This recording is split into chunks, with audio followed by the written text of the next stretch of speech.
I'm very happy with the next speaker coming from a demonstration in Berlin. I would like you to say a few words on what's happening in Germany. I think the Dutch should work more closely together with the Germans. And Heiko Schöning, fantastic what you did with the link between 9/11 and what's happening now. A big applause for Heiko. Thank you very much.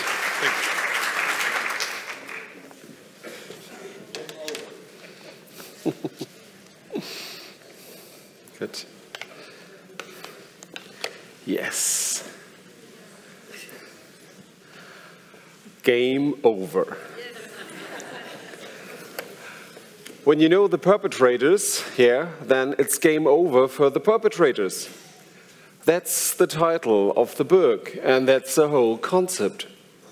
Would you trust once more people like Al Capone, the mafia boss? No. Would you trust people like Dr. Josef Mengele, a German Nazi doctor, war crimes? No, you wouldn't trust him, isn't it? So, if you know they are perpetrators, then you would say, no, thank you, no vaccination, no new crime coup, no. That's it, that's game over. And the question for today is, okay, who are the criminals and have we got evidence on this? And what is new, what is next? Because COVID-19 is a pre-planned crime. And the good message is we've got the evidence on this. And it's printed, it's mounted on paper. And it's printed in the Netherlands. So a big thank you for Blue Tiger Media. Yeah. So this book with the evidence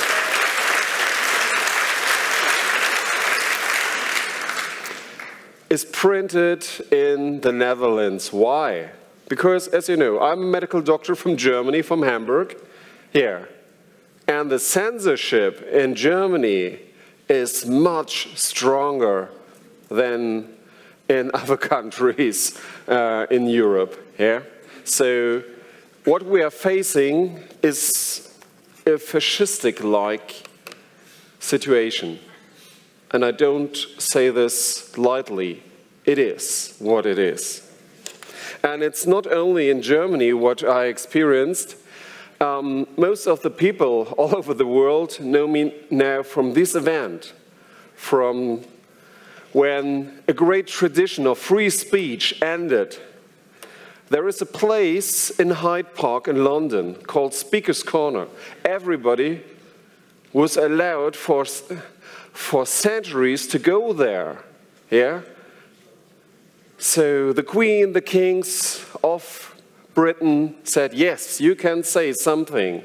Even Lenin, even Marx and so on, they were speakers there. And this tradition ended on the 26th of September 2020, when I was brutally arrested at Speaker's Corner, and before the police came to Trafalgar Square, a peaceful demonstration with around 50,000 peaceful demonstrators here, and they took out the electric plug.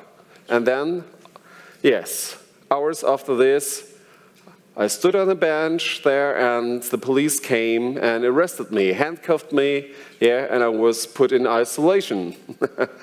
Yeah, game over for me, yes.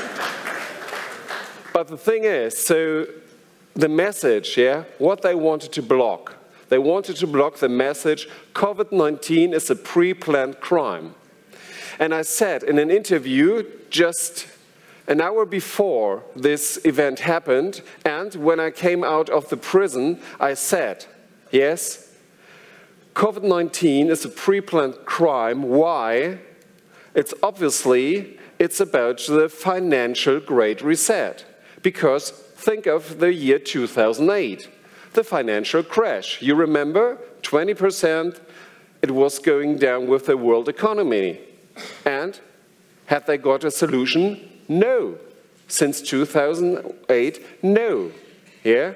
But in 2008, it was clear who were the perpetrators. It was the banks and the private owners. Yes? And they bought time. They put more money into this insane financial system. Yeah? They bought time, and guess now. And now in 2020, they have COVID-19, a new scapegoat. It's a virus. And this is exactly what I said before here in this book. And I was the one who gave a long interview publicly. It was broadcasted in September 2019, some months before COVID-19. And I named the name and I named the crime. And this is the reason why I was blocked all over. Yes? And even in Germany, they arrest me for even calling an ambulance for a man who has got a heart attack. Yeah? In Bremen, not far away from the Netherlands. Yeah? They put me into prison for calling an ambulance. Yeah? And blocked me from speaking. This is the fascistoid situation in Germany. Yeah? And in 2020, most of the people know this, we had a great demonstration. Yeah? 1st of August 2020, 1 million people in the streets, 5 hours of peaceful demonstration with a great stage. Yeah? And then I was supposed to speak. What happened? The German police came and came on the street, on the stage and said, okay, go home now. It's, we saw here someone has not a mask and not the social distance after 5 hours, yeah, and go home. But what happened is we said, sit down, and 1 million people sat down peacefully on the pavement, and the police couldn't do anything.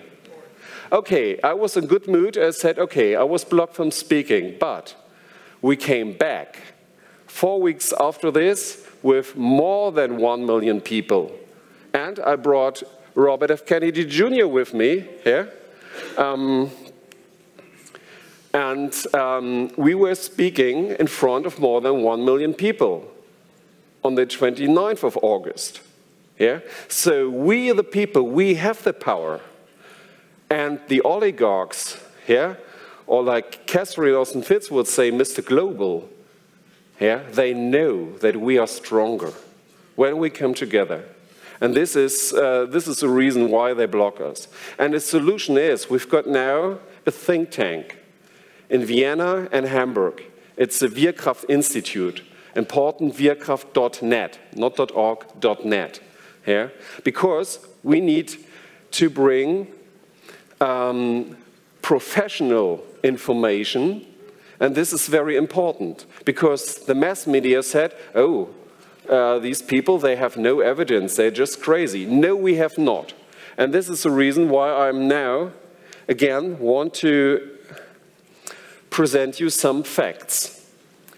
And what I said, criminal pre-knowledge is the key. And we should focus on the production sides of the vaccine makers. I said before in a lot of interviews, look at the factory, the vaccine maker factory, Emergent Biosolutions. They were the only producers of the anthrax vaccine in the year 2001. This is connected to the anthrax attacks, to the anthrax crime of September 2001. Yeah? And they had a monopoly on this. And they made a lot of money, yeah, billions, with the anthrax. And now they have a near monopoly for COVID-19. Yeah? They are producing the COVID-19 vaccine for AstraZeneca, for Johnson & Johnson, for Novavax. Yes. And guess what? Did you hear of monkeypox? Yes? Yes. So the German health minister, he ordered 250,000 doses of monkeypox vaccine months ago. And did you know what it shall ask? It shall said, do we have so many monkeys here? Yes. And guess who is the producer of the pox vaccine? emergent biosolutions again. Yeah? And I have it in a book. It's mafia. It's mafia, really. Yeah? They are inside. Okay, and there is other things, yeah, and especially for the Netherlands, yeah, because you love cannabis and you love the plants, yeah. You've got a lot of good farmers here, yeah, and well, guess what? I said criminal pre-knowledge, and I want to emphasize on this today, yeah. There is a company out, it's called Kentucky Bioprocessing, a 100% subsidiary of British American Tobacco. Yeah? And years before, yeah, they said, and this is an official slide of Kentucky Bioprocessing, they said, okay, today we're making out of tobacco plants cigarettes. But tomorrow, this is this today, yeah, we're turning tobacco into bioreactors, into COVID-19 vaccine. Wow, what a technology. And guess what? I said this before it happens and before British American Tobacco make their press release. I said this in a public interview, and the good thing is it's in the book, yeah? And we have a lot of evidence with the DVDs inside. So you can even watch the interviews inside. And I said this before, that they are planning this. And 3 weeks after this, British American Tobacco published this to the world, said, oh yes, we're doing this. Okay, who was the genius who invented this? Yeah? The genius, yeah, was this man, Tubb. He's a medical doctor, Dr. Richard Tubb. He was a personal doctor of US President George W. Bush and the climate Pope Al Gore. He was a personal doctor for long years for George Bush and for Al Gore. Dr. Richard Tubb, yeah? And he retired, and in 2013, he changed to the board of British American Tobacco as a medical doctor, and he was a brigadier general of the US Air Force. And then he went to the board of British American Tobacco. And what he did, in 2014, he bought Kentucky Bioprocessing. This, yeah, criminal pre-knowledge. And he had criminal pre-knowledge before. But we stick on this. So the tobacco industry is transforming into the vaccine industry. And not enough. Dr. Richard Tubb then changed in 2017 to Parallax, a small consulting company, and they consulted Philip Morris, the giant tobacco company, yeah, with Marlboro and so on. And it happens that Philip Morris has got a 100% then subsidiary. It's called Medicago. And they're doing what? COVID-19 vaccine. And guess what? I said this before, and it's now true.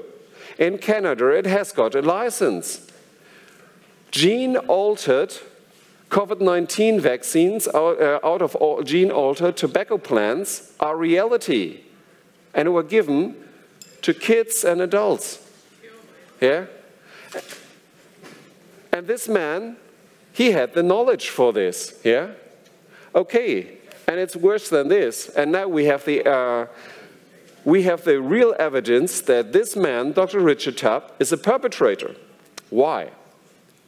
Because he committed crimes before with the anthrax attacks in September 2001. And this is the hard evidence, and this is what you should not know. And now it's printed in the book. Yeah? And this is the reason why I was blocked in London, in Berlin, and so on, even in Spain. Yeah? Because on the day on 9/11, yeah, on the very day, he gave the antidote against anthrax. He gave, in the Air Force One, George Bush and the governments, he gave ciprofloxacin, and it's an antibiotic. It's the antibiotic against anthrax. It's a bacteria, it's not a virus. Yeah? And this is what you need to give if you want to survive after an attack. But how could he know? This was 3 weeks before the anthrax attacks happened. The world could know this from the 8th of October. Yeah? Sorry, the 4th of October. Because at the 4th of October, there was a diagnosis of the first anthrax victim. And his name is Robert Stevens, a photo editor from Florida. Yeah? So, this is 100% scientifically medical proven. This man, Dr. Richard Tubb, had criminal pre-knowledge with the anthrax attacks because he gave the antidote against anthrax. And this is criminal pre-knowledge. And we have this quote from himself. So again, so you've got a timeline. Yeah? There you can see. The first letter of the anthrax attacks arrived days before 9/11 in Florida. This was the very first letter. Yeah? But most of the time you think, oh, it was after this. No, it was before. So this man opened the letter here and inhaled the anthrax spores, what it was inside. It was like a fog.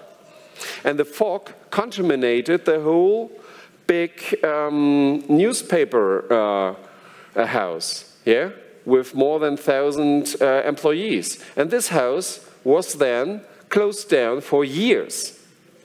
Yeah, this is a strong bioweapon.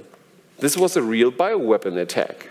And then he inhaled, but nobody thought, okay, is it real? Yeah. Nobody knows from this time. And then the bacteria grows in his lungs. And the first sign of a disease came in the 27th of September, 2001.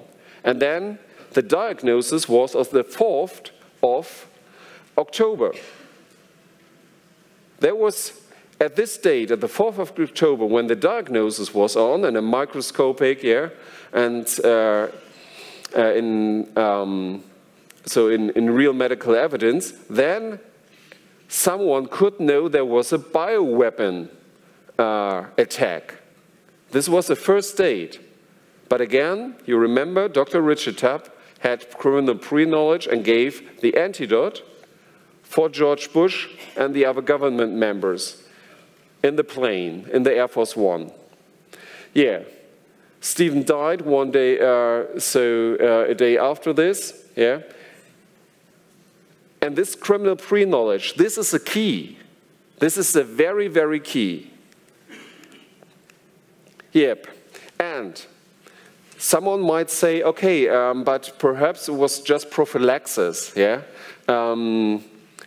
And this is no prophylaxis. Why? First, 25 years there was no anthrax case, lung and inhaled anthrax case in the whole United States for 25 years. And why only anthrax? Why not 10 or 20 other toxins or weapons? Exactly, and Dr. Richard Tubb said this, in case it's anthrax. And the side effects of these antidote of ciprofloxacin are so severe, you would not give this to a man who is wearing the football, the codes for the atomic weapons, don't you? Yeah, because it's hallucination, yeah, psychotic disorders, and much more. So, and 44%, yeah, are going to the toilets after this.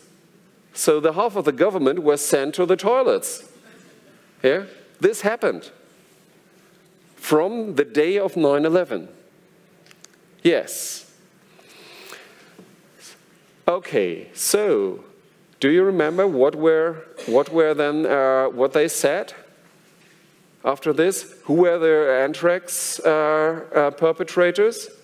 If you recall, you think, oh yes, in the first weeks they said, oh, this stuff, yeah, this was so sophisticated, it was weaponized, yes, in these letters, and they were sent to high-level journalists and high-level parliamentaries. The parliament was closed in the United States, yeah, and then they said, okay, it must be the Iraq, it must be a state. Yeah? And we need to not only invade Afghanistan, we need to invade Iraq. Yeah? Because it was a group of terrorists. Yeah? And it was, of course, not domestic attack, it was, must be outside, yeah? A foreign attack. But then it came out, the spores of anthrax, yeah? It was 100% American, out of the US military. Wow. And what they did, then all the mass media, they said, okay, nothing more on anthrax, no more reports, yeah? So you don't know about it anymore. And then they said, okay, when it's domestic, then it could not be a group. It must be a single perpetrator. And they looked for 7 long years for a single perpetrator, and then they had got Dr. Bruce Ivans, yeah? And he is the scapegoat. All the details are in the book, yeah? So, and again, the anthrax spores, they were weaponized. Highly sophisticated, high-tech bioweapon.